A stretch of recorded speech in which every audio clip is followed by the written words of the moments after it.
Welcome back नाज़रीन। आमिर खान कमानी साहब, अमरीकी सदर डोनाल्ड ट्रंप की तरफ से जो अमरीकी झंडे वाले ईरान के नक्शे की पोस्ट की है, किस तरह से देख रहे हैं? ये कोई नफसियाती दबाव है, कोई बड़ा मंसूबा है, क्या करना चाह रहा है ट्रंप? ट्रंप के बारे में दो तीन चीजों का तो अंदाजा हो रहा है। एक तो अंदाजा मेरा वैसे असेसमेंट ये है, उनको अंदाजा हो गया है कि इसराइल ने उनको ट्रैप किया है, नेतन्याहू ने उनको ट्रैप किया है और ज़ाहिर है उनको काफी ज्यादा नुकसान उसका हुआ है पॉलिटिकली, खासतौर पे इंटरनली तौर पे उनके लिए काफी मसाइल हैं। अब जंग को तो खत्म करना चाह रहे हैं, जंग से निकलना चाह रहे हैं ट्रंप ने। तो इतना अर्सा ये इस तरह ये नहीं कि इतना आसान नहीं कि पाकिस्तान के कहने पे, सऊदी अरब के कहने पे, ये सब बंदों के कहने पे जंग बंदी जो हो रही है, इस वजह यह है कि प्रेसिडेंट ट्रंप को समझ आ गया है कि इसका कोई मिलिट्री हल नहीं है, लेकिन वो इस जंग से एक फातेह के तौर पर निकलना चाह रहे हैं या चाह रहे हैं, जो भी आप कहें उसे एहतराम को सीगा इस्तेमाल करें या जो भी करें। तो बहरहाल तो प्रेसिडेंट ट्रंप जो है वो ये एक तासर ज़ाहिर देंगे, क्योंकि उनके लिए बहुत बड़ा अहम है। आपको पता है नवंबर में मिड टर्म में उसके लिए काफी सारी चीजें, काफी सारी, और वहाँ इस वक्त जो बहुत सारे जो नए जो सर्वेज और चीजें आ रही हैं, सब में आ रही है उनकी रेटिंग। एक तो अमेरिकन पब्लिक में, अवाम में जंग के खिलाफ, ईरान जंग के खिलाफ रेटिंग बहुत ज्यादा बढ़ी है और उनकी अपनी पॉपुलैरिटी ट्रंप की कम हुई है, मतलब बाकायदा खासी कम हुई है। हाल शायद वो निचली सतह पे बिल्कुल पिछले साल डेढ़ के अंदर सबसे निचली सतह पे शायद गई है। तो वो इसको खत्म तो करना चाहते हैं, लेकिन इस मामले को कोई बेहतर तरीके से, यानी अमेरिकन पॉइंट ऑफ व्यू से, एक सुपर पावर के पॉइंट ऑफ व्यू से ही भारत निपटाना चाहते हैं। और वही बात भी यही क्रेडिट आज भी उनके में स्टेटमेंट जो उन्होंने की है, जिसमें दावा किया जी 2 साल पहले अमेरिका एक मुर्दा की तरह था और अब वो हर जगह उसकी तारीफ हो रही है, कौन अप्रिशिएट कर रहा है। मतलब 2 साल पहले के अमेरिका में और आज के अमेरिका में सबसे बड़ा और नुमाया फर्क तो ये है कि यूरोप उससे ऑलमोस्ट अलग हो चुका है, नेटो बिल्कुल उसी इतना फासले पे चला गया है। और जो सबसे बड़ा अलाई पिछले 50 सालों में अमेरिका का बरतानिया था, जो पिछले 50 सेकंड वर्ल्ड वॉर के बाद सबसे मोस्ट ट्रस्टेड, मेरे ख्याल पहली दफा ऐसे हुआ कि इतना खुल के, जैसा कहते हैं ना चिट्टा इनकार करना, कि बिल्कुल साफ उन्होंने बिल्कुल इनकार कर दिया। फ्रांस तो खैर चलो पहले ही बाजू का फैसला फासला कर लेता था, डिस्टेंस कर लेता था कुछ चीज में, लेकिन बरतानिया तो कभी नहीं करता। तो बहरहाल ट्रंप, लेकिन प्रेसिडेंट ट्रंप तो इसको अपने हिसाब से चीजों देखते हैं ना, तो वो भी ये कहेंगे देखें जी ये जो बाइडेन नाकाम रहे, फला नाकाम रहे, पिछले सदर कोई नहीं कर सके, मैं ऐसा सदर हूँ जिसने ईरान के मसले निपटा दिए, उनकी नेवी तबाह कर दी, एयरफोर्स तबाह कर दी, उनके न्यूक्लियर बिल्कुल सिस्टम ही खत्म कर दिया, और अब जो ईरान वो बेजर है, इलाके के लिए खतरा नहीं, और इस तरह करके ना ये सारे क्लेम करना चाहेंगे प्रेसिडेंट ट्रंप। तो ये सारी सिचुएशन इसके मुताबिक है।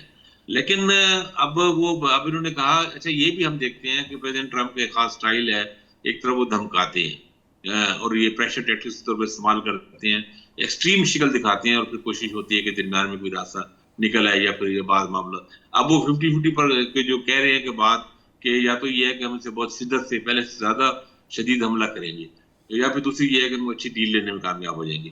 अब ये भी 1 दिन या 2 दिन, इसमें ज्यादा लंबा टाइम नहीं लगना कि मामला बिल्कुल एक इस तरह ही है, बिल्कुल बॉर्डर पे बिल्कुल एक टाइट रोप पे सूरत चल रही है कि मामूली सी गलती या कोई मामूली सी इधर उधर हो सकती चीजें, ये चांस मौजूद है। ये मतलब अभी चंद्रशेखर बघेड़े साहब ने या किसी ने बात की कि वहाँ पे इसराइल के एयर बेसिस वगैरह पे उनके काफी ज्यादा वहाँ पे मूवमेंट है जहाजों की, और वो सारी वो चीजें चल रही है। मिलिट्री ऑप्शन ओपन है, जो इस डिफेंस साइट्स हैं दुनिया की सारी, वो जो मिलिट्री एक्सपर्ट है वो सारे ये बात कह रहे हैं कि ऐसा नहीं है कि ट्रंप ने ये बिल्कुल ऑप्शन खत्म कर दिया, ऑप्शन मौजूद है। और इसका चांस तो है कि अगर ये ना हुई डील तो कोई अटैक किया जाए, और शदीद अटैक किया जाए ईरान पे, ताकि ईरान को नुकसान पहुंचाए। लेकिन वो जिस तरह की धमकी ने पहले दी थी ना कि मैं सिविलाइजेशन खत्म कर दूंगा, और इनके वो जो पावर, इनके वाले पावर स्टेशन और डैम और सब चीजें तबाह, वो मेरा ख्याल है इतनी एक्सट्रीम शिकल ना हो, क्योंकि अगर ऐसी सूरत से बनी तो फिर जवाबी ईरान भी उतना ही शदीद हमला करेगा। बल्कि आज किसी ईरानी ऑफिशियल ने, किसी ने कहा इन अरब मुल्कों को कि भी आप अपना क्लियर अपने आप का ऐलान करें, अलग करें, ताकि नहीं तो अगर ये मामला हुआ तो आप लोगों को भुगतना पड़ेगा। ज़ाहिर है उनके भी बहुत सारे वीक पॉइंट्स हैं, और कतर पे हमला करके ईरान को बता चुके कितना डैमेज करके उनको LNG के मामले में। तो ये एक बहुत एक्सट्रीम शिकल वाली, मतलब मौजूद तो है, ऑप्शन तो मौजूद है सारी, ऐसा तो नहीं कि नहीं हो सकता। और खासतौर जब ट्रम्प जैसा प्रेसिडेंट हो जिसका कोई पता भी नहीं होता ना बहुत ज्यादा, अब हम तो इन चीजों पे, जिस तरह अभी डॉक्टर इरफान साहब ने उनको सही कहा कि इन्फॉर्मेशन तो 10% ही है, 10, 15, 20% कह लें, बाकी तो स्पेकुलेशन ही है ना, और बहुत सी चीजें तो बिहाइंड द सीन चल रही होती हैं, और ज़ाहिर है वो उसमें बहुत कुछ हो रहा होता है। तो ये मीडिया में जितना आ रहा था, हम उसी बेस पे एनालिसिस कर रहे होते हैं। तो प्रेसिडेंट ट्रंप एक है तो एक मतलबन मिजाज से ना, कि एक मिजाज, मतलब कौन सोच सकता था, ये कौन अमेरिकी सदर, ये मतलब पिछले कम से कम 40 साल में तो ये बिल्कुल ही एक आउट ऑफ क्वेश्चन सी बात लगती थी, जिस तरह वेनेजुएला का ऑपरेशन कर डाला, लेकिन ट्रंप ने कर डाला भारत, और वो इतना बड़े आयल के जखायर वाली वेनेजुएला पे एक तरह का ऑलमोस्ट कंट्रोल ही हासिल कर लिया। तो और अभी क्यूबा के जिस तरह चार्जशीट चल रही है, क्यों पता नहीं, वही नहीं है कि इस बार, और बाद लोग तभी से एनालिसिस कर रहे हैं, अमेरिकी रिपोर्ट्स भी आ रही हैं कि वो ईरान के मामले में थोड़ा सा जो एक लॉस का या एक डिफीट के तासर को खत्म करने के लिए फौरी तौर पे क्यूबा पे अगला अटैक हो जाएगा, कर सकते हैं, एक नाकाम जंग सही। को और कंपनसेट करने की खातिर एक और जंग छेड़ सकते हैं। तो ये सारी चीजें मौजूद हैं, ऑप्शन सारी खुली हुई है, सारी मौजूद हैं, किसी तरफ भी कुछ हो सकता है। बिल्कुल सही है ब्रिगेडियर जी। साहब, थोड़ा इकॉनमी की तरफ आते हैं। पूरी दुनिया की इकॉनमी, पाकिस्तान की इकॉनमी बड़ी मुतासिर है। एक सवाल तो ये है कि मुज़ाकरात होते हैं तो पाकिस्तान के लिए क्या है, नंबर वन। नंबर टू ये है कि मईशत कब तक दुनिया की पाकिस्तान की बेहतर होते हुए देख रहे हैं अमन कायम होने के बाद? देखिए, वॉर जो है ना, कैटास्ट्रॉफी बहुत बड़ी लेके आती है। और अभी अब देख रहे हैं रशिया यूक्रेन वॉर जो है, उसके अंदर अगर आप देखें तो जो डैमेज असेसमेंट है वो $1 ट्रिलियन से $2 ट्रिलियन के दरमियान जो है वो डैमेज असेसमेंट की जा रही है रशियन और यूक्रेन वॉर। और उसके बाद रशियन और यूक्रेन वॉर के एक तो डायरेक्ट डैमेज है ना, जो आप ओवरऑल डैमेज कहते हैं, और अगर आप सिर्फ उसका मिलिट्री रिलेटेड डैमेज क्या है ना, जो मिलिट्री आर्सेनल्स के साथ है, तो वो को $450 बिलियन है। मतलब आप अंदाजा लगा लिए कब से वो यूक्रेन की वॉर जारी है। इसी तरह आप देखिए कि अमेरिका का जो नुकसान हुआ है, वो जो उसका मतलब है लॉस हुआ है, वो कितने $बिलियन के ऊपर जाके बैठेगा, और कितना बैठेगा, और क्या वो करेगा। और इस तरह इसराइल का इंफ्रास्ट्रक्चर लॉस है। अब पाकिस्तान, ये तो वो मुल्क है जो डायरेक्टली इफेक्टेड है वॉर से, और उनके अंदर इंफ्रास्ट्रक्चर भी तबाह हो रहा है, और बाकी चीजें, लाइट चीजें भी तबाह हो रही है। इसका एक इम्पैक्ट जो है वो पाकिस्तान पे तो सिर्फ तेल की सूरत में आया है। वो अगर दुनिया में तेल की कीमत ना भी बढ़ती तो पाकिस्तान पे आ जाना था, क्योंकि पाकिस्तान पे वो तेल की कीमत बढ़ाने का मकसद तेल की कीमत नहीं है। वो तो उन्होंने चूंकि रेवेन्यू जमा करना है, और उसके लिए अवाम को फ्रीज करना है, तंग करना है, सारा बोझ अवाम के ऊपर डालना है। हालांकि अगर आज पेट्रोल की कीमत $105.63 से निकालें तो आपकी पेट्रोल की कीमत जो है $218 बैठती है, $216।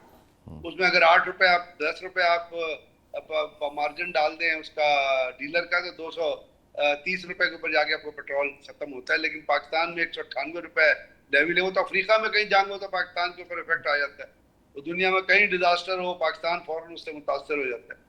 तो हमारी इकोनॉमी तो मतलब फ्रेजाइल इकोनॉमी है, और वो सिर्फ इतना फ्रेजाइल इसलिए है कि उसके ऊपर मिस गवर्नेंस बहुत ज्यादा है।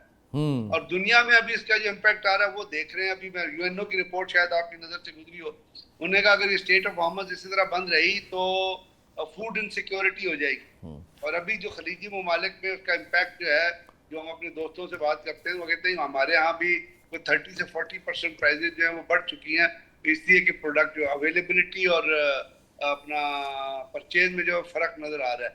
तो अब ये चीजें इकोनॉमिकली तो बहुत बुरी तरह हिट करेंगी। और अगर देखिए ना, अगर कतर के अंदर साउथ पैरस गैस फील्ड जो है वो तबाह हुआ है, जिसका आधा हिस्सा ईरान में है और आधा हिस्सा कतर में है, अब वो उसको रीबिल्ड जब करेंगे तो कितना टाइम, क्या अभी वो रीबिल्ड कर सकते हैं? अभी तो वॉर का थ्रेट है, तो वो गैस की सप्लाई कहाँ पर जाके रुकेगी और कब शुरू होगी? सो अभी भी अगर आपके जितने शिप लाइनर फंसे हुए हैं उनको आप निकालना शुरू करेंगे तो आपको 6 महीने चाहिए वो निकालने के लिए। तो ये जो इम्पैक्ट है, ये लॉन्ग टर्म इम्पैक्ट्स हैं जो तमाम ममालिक पे आएंगे। और जो हमारे जैसे ममालिक हैं उनको तो आप छोड़ दीजिए, उनके ऊपर तो ऐसा आएगा कि याद रखेंगे आप, क्योंकि कुछ उसका ज्यादा हिस्सा जो है that is not related to international inflation, that is related to miss governor.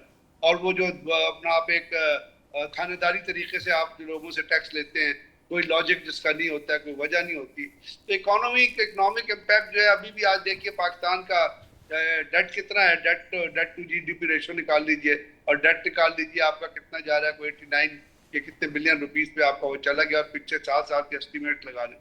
So it's catastrophic, بالکل اٹس ڈیمیجنگ, بہت ڈیمیجنگ ہے. اسی لیے پاکستان بھی کوشش کر رہا ہے, اور اسی لیے دعا بھی ہے کہ یہ کس طرح جنگ بند ہو جائے. ایران تو چونکہ سینکشن سے گزر چکا ہے تو دے آر ریڈی ٹو, انہوں نے تو آپ کو پتا کل تہران میں محمد حسین اسکیئر میں پرسوں 4 دن پہلے انہوں نے اجتماعی شادیوں کا بندوبست کیا تھا, اور وہاں لوگ بڑے خوشی خوشی شادی کر کے اس لیے جا رہے تھے کہ جی شادی کرنے ہو سکتا ہے کل کو شہادت دینی پڑ جائے. سو وہ تو تیار ہے اس چیز کے لیے, they are ready for that, but we are indirect sufferer and we will remain sufferer. وہ تو جنگ نہ بھی ہو تو پاکستان اسی طرح سفر کرے گا, اس میں کوئی مطلب کوئی اچھمبا نہیں ہے یہاں پہ. لیکن یہ ہے کہ باقی ممالک کے اوپر اس اسٹیٹ آف ہارمز کے بند ہونے کا بہت فوڈ سیکیورٹی پہ, کلائمیٹ پہ اور آپ کی جو انرجی ہے اس پہ بہت بڑا امپیکٹ آئے گا. بالکل صحیح ہے ڈاکٹر عرفان صاحب. اگر مذاکرات خدا نخواستہ ناکام ہوتے ہیں تو کون کون سے خطرات ہیں جو خطے کو فیس کرنا پڑیں گے؟ جی اسامہ صاحب مجھ سے سوال ہے. جی جی دیکھیں جی, خطرات تو اس وقت ہم آلریڈی سارے کی ساری دنیا جو ہے وہ خطرات کے اندر ہی گھری ہوئی ہے, اور جنگ دوبارہ شروع ہونے کے جو نقصانات ہیں یا جو تباہی ہے, پہلی اگر جنگ جو تھی وہ اگر ایک خطرناک تھی تو آگے ایک بہت بڑا ڈیزاسٹر ہے پوری دنیا سے. وہ اس نے تو یہ کہا تھا نا کہ میں ایران کو غاروں کے دور میں واپس بھیج دوں گا, یہ پوری کی پوری دنیا جو ہے یہ غاروں کے دور میں واپس چلی جائے گی. اگر امریکہ خود یہ کہہ رہا تھا کہ ہمارا اسٹیٹ آف ہارمز بند ہونے سے کوئی مسئلہ نہیں ہے, لیکن امریکہ کے اندر 3.8% جو انفلیشن ہے وہ بڑھ چکی ہے, اور یورپین کنٹریز جو ہیں وہ سارے کے سارے, اور اس پوری جنگ کے اندر جو اگر الٹیمیٹ کوئی اس کا بینیفیشری ہے تو وہ رشیا ہے.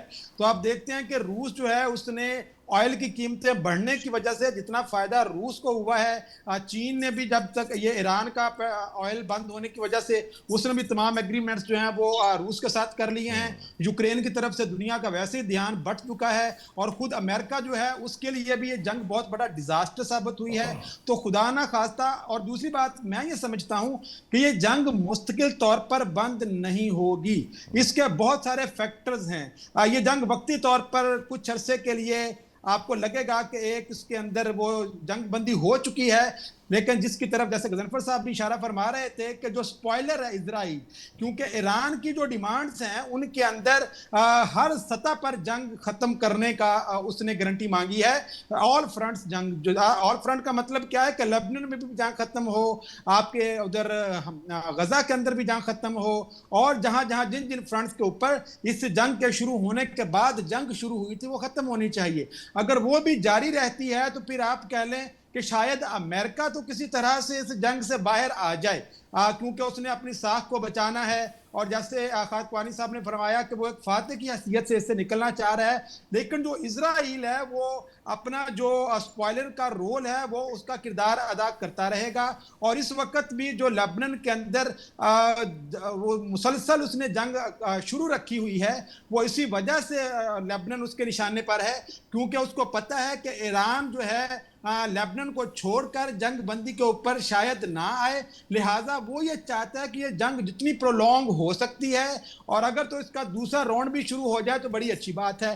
لیکن جو کل پرسوں پیوٹن اور شی کی جو ملاقات ہوئی ہے اس کے بعد جو چائنا کی طرف سے ایک سٹیٹمنٹ آئی تھی کہ یہ جو خطہ ہے یہ جنگ سے امن کی طرف جا رہا ہے, اور اگر دوبارہ سے یہ جنگ کی طرف جاتا ہے تو روس اور چین پھر خاموش نہیں رہیں گے.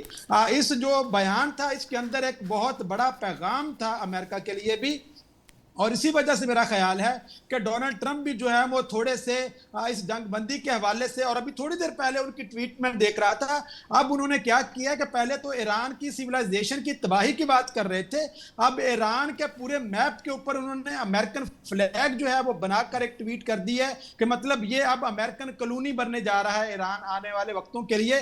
تو اب جب اس طرح کی آپ ٹویٹ ساتھ ساتھ کریں گے تو آپ ڈپلومیسی کو انڈرمائن کر رہے ہیں.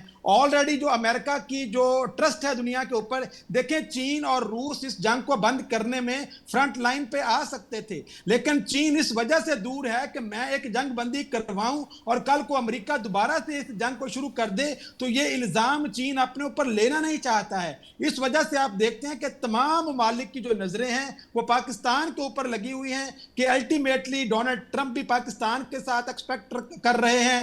अभी हमारे जो वजीर आजम साहब हैं वो भी इस वक्त चीन में मौजूद हैं। एक दिन पहले पुतिन वहां से गए हैं, तो मास्को का अराक्ची साहब का भी दौरा कुछ दिन पहले हुआ। तो मतलब ये इस वक्त जो एशिया का रीजन है ना, ये इस वक्त centre of the world affairs बना हुआ है, और जिसके अंदर आप ये देखते हैं कि ये जंग अगर खुदा ना खास्ता इसमें आगाज दोबारा से रिज्यूम होती है तो रूस और चीन अपने रवायती किरदार से निकल करके मैंने दूसरे फरीक की जंग में नहीं पड़ना, तो वो आपको ओवरटली या कोवर्टली इस जंग का हिस्सा बनते हुए नजर आएंगे। बिल्कुल सही। अब क्लोजिंग की तरफ जाना है मुझे। बहुत शुक्रिया डॉक्टर इरफान आपका, आमिर खान वानी साहब आपका शुक्रिया, ब्रिट साहब आपका शुक्रिया। जी ब्रिट साहब, उसामा, ट्रंप जो है ना उसकी स्टूपिडिटी की सीरियसनेस पे ना जाया करिए, बिल्कुल भी कर सकता है। उसने तहजीबें भी मुटाई थी, उसने 42 दिन का भी कहा था, वो नक्शे 10 और बना देगा। He's a taco president which America means कि Trump always chickened out। बिल्कुल सही है सर। बहुत शुक्रिया ब्रिट साहब आपका, आमिर खान वानी साहब आपका शुक्रिया, डॉक्टर इरफान आपका शुक्रिया। नाज़रीन आज के प्रोग्राम से इतना ही, इजाजत दीजिए, अल्लाह हाफिज़।